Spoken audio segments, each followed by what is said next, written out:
প্রিয় দর্শক, চলে আসলাম নতুন একটি ভিডিও নিয়ে।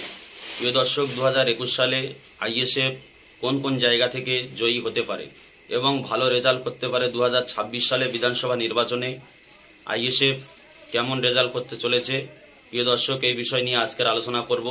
চলুন ভিডিওটি শুরু করা যাক। আমি মনিরুল ইসলাম, আপনারা দেখছেন ভাইজান মিডিয়া।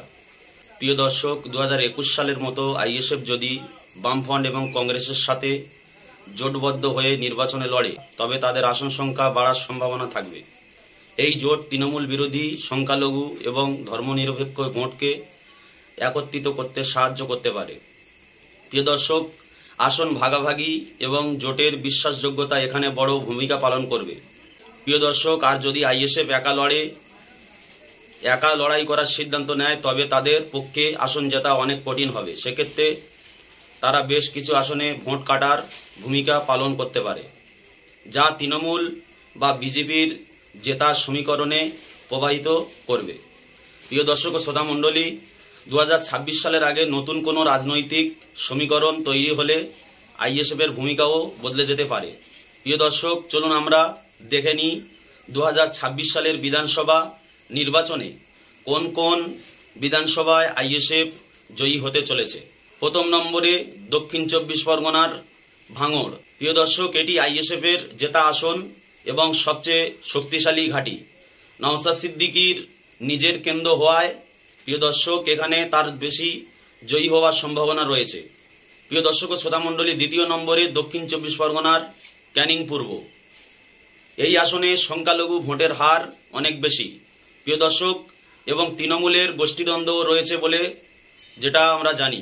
সঠিক প্রচার ও সংগঠন থাকলে এখানে আইএসএফ লড়াইয়ে আসতে পারে। প্রিয় দর্শক ও শ্রোতা মণ্ডলী, তৃতীয় নম্বরে রয়েছে উত্তর 24 পরগনার আমডাঙ্গা। এটিও একটি সংখ্যালঘু অধ্যুষিত এলাকা এবং পূর্বে বামফ্রন্টের শক্ত ঘাঁটি ছিল। জোট হলে আইএসএফ এখানে শক্তিশালী প্রার্থী হতে পারে।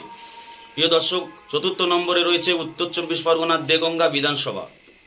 প্রিয় দর্শক ও শ্রোতা মণ্ডলী, এই আসনেও সংখ্যালঘু ভোটের হার নির্ণায়ক। তৃণমূল বিরোধী ভোট একত্রিত হলে আইএসএফ এখানেও ভালো ফল করতে পারে। 2026 সালের বিধানসভা নির্বাচনে আইএসএফ একটি ছোট্ট দল হলেও কিন্তু গুরুত্বপূর্ণ শক্তি হিসেবে আবির্ভূত হতে পারে। তাদের আসন সংখ্যা 1 থেকে বেড়ে 5 অথবা 7টি হওয়ার সম্ভাবনা রয়েছে। তবে এটি সম্পূর্ণভাবে নির্ভর করবে জোটের সমীকরণ এবং সাংগঠনিক বিস্তারের উপর।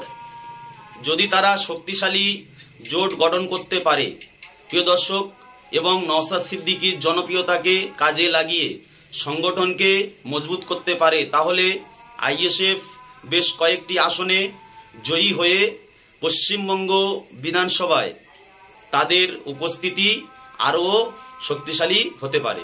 প্রিয় দর্শক, ভিডিওটি এই পর্যন্ত শেষ করলাম। পরবর্তী ভিডিও পাওয়ার জন্য চ্যানেলটি সাবস্ক্রাইব করে সঙ্গে থাকুন।